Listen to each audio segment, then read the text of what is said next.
ರಾಯರ ಆರಾಧನೆ ಅಂದರೆ ಅವರು ಬೃಂದಾವನ ಪ್ರವೇಶ ಮಾಡಿದ ದಿನ ಅಂತ ನಮಗೆಲ್ಲ ಗೊತ್ತು. ಆದರೆ ರಾಯರ ಆರಾಧನೆ ದಿನವೇ ಏನಕ್ಕೆ ಮಂತ್ರಾಲಯದಲ್ಲಿ ಅಷ್ಟು ಜನ ಸೇರಿರ್ತಾರೆ ಅಂತ ಗೊತ್ತಾ? ಅವತ್ತಿನ ದಿನ ಏನಕ್ಕೆ ಅಷ್ಟೊಂದು ವಿಶೇಷ? ಮಂತ್ರಾಲಯಕ್ಕೆ ಹೋಗಿ ದರ್ಶನ ಮಾಡೋಕ್ಕೆ ಆಗಲಿಲ್ಲ ಅಂದ್ರೂ ಕೊನೆ ಪಕ್ಷ ಹತ್ತಿರದಲ್ಲಿರೋ ರಾಯರ ಮಠಕ್ಕೆ ಹೋಗಿ ಆದರೂ ಜನ ಏನಕ್ಕೆ ದರ್ಶನ ಮಾಡ್ತಾರೆ ಅಂತ ಗೊತ್ತಾ? ಕಲಿಯುಗದ ಕಲ್ಪವೃಕ್ಷ ಕಾಮಧೇನು ಅಂತಲೇ ಪ್ರಸಿದ್ಧ ಆಗಿರುವ ನಮ್ಮ ರಾಯರು ವರ್ಷಪೂರ್ತಿ ಭಗವಂತನ ಧ್ಯಾನದಲ್ಲಿ ನಿರತರಾಗಿ ಅಂತರ್ಮುಖಿಗಳಾಗಿ ಇರ್ತಾರೆ. ಅಂದರೆ ರಾಯರು ಭಗವಂತನ ಪೂಜೆ ಮತ್ತು ಧ್ಯಾನದಲ್ಲಿ ಇರ್ತಾರೆ.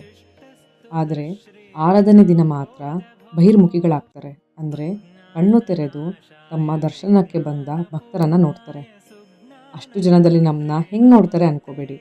ಅಲ್ಲಿಗೆ ಬಂದ ಅವರ ದರ್ಶನ ಮಾಡಿದ ಪ್ರತಿಯೊಬ್ಬ ಭಕ್ತರು ಎಷ್ಟೇ ದೂರದಿಂದ ದರ್ಶನ ಮಾಡಿದ್ರೂ ಅವರನ್ನು ರಾಯರು ನೋಡೇ ನೋಡ್ತಾರೆ. ವರ್ಷ ಪೂರ್ತಿ ಕಣ್ಮುಚ್ಚಿ ಭಗವಂತನ ಧ್ಯಾನದಲ್ಲಿ ಇದ್ರೂ ಅವರನ್ನು ನೆನೆದ ಭಕ್ತರನ್ನು ಕಾಪಾಡುವ ರಾಯರು ಇನ್ನೂ ಒಂದು ದಿನ ಕಣ್ಣು ತೆರೆದು ಲೈವ್ ಆಗಿ ನಮ್ಮನ್ನ ನೋಡ್ತಾರೆ ಅಂದರೆ ಆ ದಿನ ಯಾರು ತಾನೇ ಮಿಸ್ ಮಾಡ್ಕೋತಾರೆ? ಅವರ ಕೃಪಾದೃಷ್ಟಿ ನಮ್ಮ ಮೇಲೆ ಬೀಳಲಿ ಅಂತ ಅವತ್ತಿನ ದಿನ ರಾಯರ ದರ್ಶನ ಮಾಡೋಕ್ಕೆ ಜನ ಮುಗಿ ಬೀಳ್ತಾರೆ. ಇನ್ನು ಅವರ ಒಂದು ಅಂಶ ಅವರ ಮೃತ್ತಿಕೆಯಲ್ಲಿ ಇರುತ್ತೆ ಅಂತ ಅವರ ಮೃತ್ತಿಕಾ ಬೃಂದಾವನ ಇರುವ ರಾಯರ ಮಠಕ್ಕೆ ಹೋಗಿ ಆದರೂ ಜನ ದರ್ಶನ ಮಾಡ್ತಾರೆ.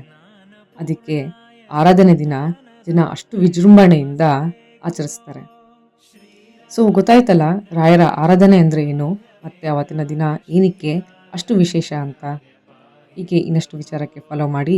ಗುರು ಏನು ಸಮಾಚಾರ. ಶ್ರೀಪದಾಂಭೋಜ ಭಜೆ ನಮಸ್ತೆ ಗುರೋ ಶ್ರೀರಾಘವೇಂದ್ರಾರ್ಯ ಶ್ರೀರಾಘವೇಂದ್ರಾರ್ಯ ಶ್ರೀರಾಘವೇಂದ್ರಾರ್ಯ ಪಾಹಿ ಪ್ರಭೋ.